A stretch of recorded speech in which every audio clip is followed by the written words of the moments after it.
अस्सलाम वालेकुम alchemist online के डियर व्यूवर्स, कैसे हैं आप सब लोग। उम्मीद करती हूँ कि सब ठीक होंगे, खैर खैरियत से होंगे। आज 10th क्लास का हमने नेक्स्ट टॉपिक पढ़ना है जो है general characteristics of organic compounds. Dear viewers, dear learners, ये जो चैप्टर है ऑर्गेनिक केमिस्ट्री का, ये चैप्टर बज़ाहिर देखने में मुश्किल लगता है, लेकिन अगर हम इसको समझ कर करें, इसके कॉन्सेप्ट्स को क्लियर करके याद करें, तो इसमें हम बहुत अच्छे मार्क्स स्कोर कर सकते हैं। इसमें बहुत अच्छे मार्क्स स्कोर किया जा सकते हैं अगर हम इन टॉपिक्स को, इन लेक्चर्स को समझ कर याद करें। इसीलिए और इंशाल्लाह इस प्लेटफॉर्म पर आप लोगों को इस प्लेटफॉर्म पर बहुत ज़्यादा हेल्प मिलने वाली है। स्पेशली केमिस्ट्री के सब्जेक्ट में आपको सारे जो लेक्चर्स हैं, वो भी मुश्किल पॉइंट्स हैं, मुश्किल टॉपिक्स हैं, वो आप लोगों के क्लियर होने वाले हैं। उसके लिए ज़रूरी है कि आप लोग मेरे चैनल को सब्सक्राइब कर लें, बेल आइकन को प्रेस कर लें, ताकि हर आने वाला lecture, next lecture, upcoming lecture जो मैं अपलोड करूं, वो आप लोगों तक उसका नोटिफिकेशन जाए और आपको स्टडी के दौरान जो मुश्किलात पेश आती हैं उनका हल निकल सके। चलिए जी, अपना टॉपिक स्टार्ट करते हैं। General characteristics of organic compounds. इसमें हमने ऑर्गेनिक कंपाउंड की जनरल करैक्टरिस्टिक्स पढ़नी है। 10 करैक्टरिस्टिक हैं ऑर्गेनिक कंपाउंड की। आज के लेक्चर में हम पढ़ेंगे, समझेंगे, और ये लेक्चर सुनने के बाद आपको ये पूरा याद हो जाना है। आपने क्या करना है, पूरा लेक्चर सुनने के बाद बुक खोलनी है। बुक को खोलकर इसको एक बार रीड आउट ज़रूर करें। रीड आउट करने के बाद आपको ये लेक्चर उसी वक्त जहन में बैठ जाएगा। एक तरह का कुलिया होता है कि आपको जब चीज़ें समझाई जा रही हों और हम अगर समझ कर पढ़ने का फ़ायदा तो बहुत है, लेकिन उसका तरीका ये होता है कि समझने के बाद आपने एक बार वो टॉपिक रीड आउट ज़रूर करना है। याद करने को नहीं कह रही, लेकिन रीड आउट ज़रूर करना है। रीड आउट करने से मैं हमेशा कहती हूँ कि वो चीज़ें जहन में बहुत आसानी से बैठ जाती हैं और आपको मेमोराइज़ हो जाती हैं। चलिए अपना टॉपिक स्टार्ट करते हैं। सबसे पहली करैक्टरिस्टिक जो है, इन करैक्टरिस्टिक्स में कुछ ऐसे करैक्टरिस्टिक भी हैं आगे जाकर जिनकी रीज़न्स हैं कुछ, वो रीज़न मैं आपको अलग से बताऊंगी, समझाऊंगी। अब रीज़न को सुनते ही आपको करैक्टरिस्टिक माइंड में आ जाएगी। इस तरह से मैं इस लेक्चर को लेकर चलूँगी। चलें, सबसे पहले जो करैक्टरिस्टिक है वो जी ओरिजिन। ऑर्गेनिक कंपाउंड का ओरिजिन क्या है, इस चैप्टर के स्टार्ट में हम पढ़ चुके हैं कि ऑर्गेनिक कंपाउंड बेसिकली कहाँ से हासिल होते हैं, प्लांट्स और एनिमल से ऑर्गेनिक कंपाउंड हासिल होते हैं। लेकिन इसके साथ साथ हम इनऑर्गेनिक कंपाउंड को भी साथ साथ कंपेयर करते जाएंगे, उससे हमें करैक्टरिस्टिक्स और वाज़िया हो जाती हैं। ऑर्गेनिक कंपाउंड का ओरिजिन प्लांट्स एंड एनिमल्स है और इनऑर्गेनिक कंपाउंड मिनरल और रॉक से हासिल होते हैं। कंपोजिशन यानी इनकी तरकीब क्या है, ये किस चीज़ से बने हैं।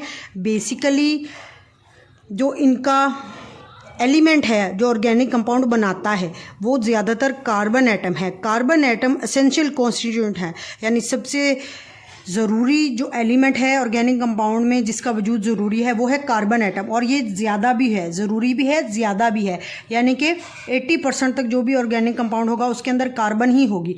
कार्बन के अलावा इसमें ऑक्सीजन, हाइड्रोजन, नाइट्रोजन, हेलोजेंस में मैं हमेशा आपको बताती हूँ कौन से हेलोजेंस होते हैं। फ्लोरीन, क्लोरीन, ब्रोमीन, आयोडीन, ये 4 हेलोजेंस हैं।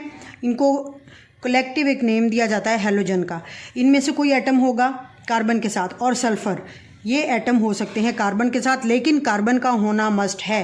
ये ऑर्गेनिक कंपाउंड की कंपोजिशन है। जबकि इनऑर्गेनिक कंपाउंड, जितने भी आपने पीरियोडिक टेबल में एलिमेंट पढ़े हैं, कितने एलिमेंट पढ़े हैं, 118 एलिमेंट अब तक दरियाफ्त हो चुके हैं, जिनमें से कुछ तो आर्टिफिशियली प्रोड्यूस किए गए हैं, कुछ नेचर में प्रेजेंट हैं।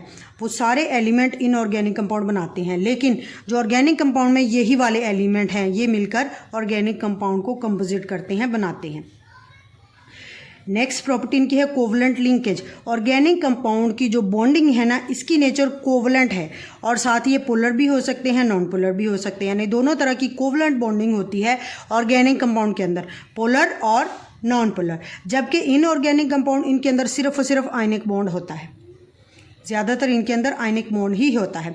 लेकिन ऑर्गेनिक कंपाउंड में किसी सूरत भी आयनिक बॉन्ड नहीं होता। सॉल्युबिलिटी की बात करें, सॉल्युबिलिटी क्या है जी, हल पजीरी। उर्दू में आप कहें तो हम इसको हल पजीरी पढ़ते हैं। हल पजीरी क्या है कि ये किस में हल होते हैं। हमने एक असूल पढ़ा था हल पजीरी का, सॉल्युबिलिटी का, कि लाइक डिज़ोल्व लाइक, एक जैसी चीज़ें जिनकी नेचर एक जैसी होगी वो एक दूसरे को अपने अंदर डिज़ोल्व करेंगी, हल करेंगी, सॉल्युबल करेंगी। ऑर्गेनिक कंपाउंड बेंजीन, एथर और अल्कोहल्स के अंदर सॉल्युबल होते हैं, हल हो जाते हैं। क्यों जी, वजह क्या है, वजह है इनकी नॉन पोलर लिंकेज, क्योंकि ये खुद भी नॉन पोलर होते हैं और कोवलेंट लिंकेज होती है, इसीलिए कोवलेंट कंपाउंड कोवलेंट सॉल्वेंट के अंदर ही हल होंगे। कोवलेंट कंपाउंड को कोवलेंट सॉल्वेंट हल करेगा और आयनिक कंपाउंड को आयनिक सॉल्वेंट या पोलर सॉल्वेंट हल करता है। इसीलिए ऑर्गेनिक कंपाउंड जो है कोवलेंट कंपाउंड में, जैसे कि बेंजीन, ईथर, अल्कोहल, ये कोवलेंट कंपाउंड होते हैं, इनकी नेचर कोवलेंट होती है, इनको कोवलेंट सॉल्वेंट भी बोला जाता है। इनके अंदर हल हो जाते हैं क्योंकि इनकी नेचर भी ऑर्गेनिक है। ऑर्गेनिक कंपाउंड तो होते ही ऑर्गेनिक है। इसी तरह इनऑर्गेनिक की बात करें तो इनकी नेचर जो होती है पोलर होती है, इसलिए पोलर सॉल्वेंट के अंदर, जैसा कि पानी है उसके अंदर ही ये हल हो पाते हैं। नेक्स्ट प्रॉपर्टी इनकी है इलेक्ट्रिकल कंडक्टिविटी, कि इनमें से जो बिजली है उसकी कंडक्टेंस क्या है, किस हद तक बिजली गुजर सकती है।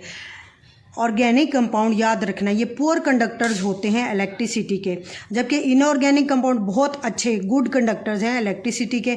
वजह क्या है, कोवलेंट लिंकेज। ऑर्गेनिक कंपाउंड के अंदर होती है कोवलेंट लिंकेज। इस कोवलेंट लिंकेज की वजह से जितने भी कंपाउंड होते हैं ना, जिनके अंदर बॉन्ड कोवलेंट होता है, कोवलेंट नेचर का बॉन्ड होता है, जिनकी लिंकेज कोवलेंट होती है, वो इलेक्ट्रिसिटी के पुअर कंडक्टर होते हैं। अब चूँकि ऑर्गेनिक कंपाउंड भी कोवलेंट लिंकेज के थ्रू बनते हैं, इसलिए इनकी भी इलेक्ट्रिकल कंडक्टेंस लो होती है। नेक्स्ट इनकी प्रॉपर्टी है melting point and boiling points. Organic compound के मेल्टिंग एंड बॉइलिंग पॉइंट्स लो होते हैं और ये वोलेटाइल होते हैं। अब वोलेटाइल क्या है ये समझते जाएं। वो चीज़ जो बहुत जल्दी से बुखारात में तब्दील हो जाए उसको हम कहते हैं वोलेटाइल। ऑर्गेनिक कंपाउंड बहुत जल्दी से बुखारात में तब्दील हो जाते हैं। वजह है उनके लो मेल्टिंग और बॉइलिंग पॉइंट, बहुत जल्दी बॉयल होते हैं, बहुत जल्दी मेल्ट होते हैं। अगर सॉलिड है तो मेल्ट जल्दी होगा, लिक्विड है तो बॉयल जल्दी होगा। यही वजह है कि ऑर्गेनिक कंपाउंड वोलेटाइल होते हैं, बहुत जल्दी वेपर में तब्दील हो जाते हैं, भाप बनकर उड़ जाते हैं। जैसे सिपरेट है, उसको आप हाथ पर रखेंगे, वो एक ऑर्गेनिक सॉल्वेंट है, ऑर्गेनिक कंपाउंड, सारा लिक्विड सिपरेट का उड़ गया। वजह क्या है, वो ऑर्गेनिक नेचर की होती है, वो ऑर्गेनिक कंपाउंड होता है, इसलिए वो जल्दी से वोलेटाइल हो जाता है, वेपर में तब्दील हो जाता है। और वेपर में तब्दील होना उसकी वोलेटाइलिटी की निशानदेही करता है। रीज़न क्या है ऑर्गेनिक कंपाउंड के मेल्टिंग और बॉइलिंग पॉइंट लो होने की? रीज़न इनकी कोवलेंट लिंकेज है। जितने भी कोवलेंट कंपाउंड होंगे उनके मेल्टिंग और बॉइलिंग पॉइंट लो होते हैं, इसीलिए ऑर्गेनिक कंपाउंड के मेल्टिंग और बॉइलिंग पॉइंट लो होते हैं। स्टेबिलिटी, स्टेबल क्या है, यानी किस हद तक ये मुस्तहकम रह सकते हैं, हीट को बर्दाश्त कर सकते हैं, अपना स्ट्रक्चर बरकरार रख सकते हैं, ये सारी चीज़ें स्टेबिलिटी में आती हैं। ऑर्गेनिक कंपाउंड लेस स्टेबल हैं क्योंकि इनके मेल्टिंग पॉइंट भी लो हैं, बॉइलिंग पॉइंट भी लो है, तो जल्दी से मेल्ट भी हो जाएंगे, बॉयल भी हो जाएंगे। इसका मतलब ये है कि ये ना तो ज़्यादा देर तक टेम्परेचर को बर्दाश्त कर सकते हैं, ना ही इन्वायरमेंट में चेंजेस को ज़्यादा देर तक बर्दाश्त कर सकते हैं। ये बहुत जल्दी मैटर की स्टेट अपनी चेंज कर लेते हैं, इसलिए हम कहेंगे कि इनकी स्टेबिलिटी लो होती है due to low melting and boiling points.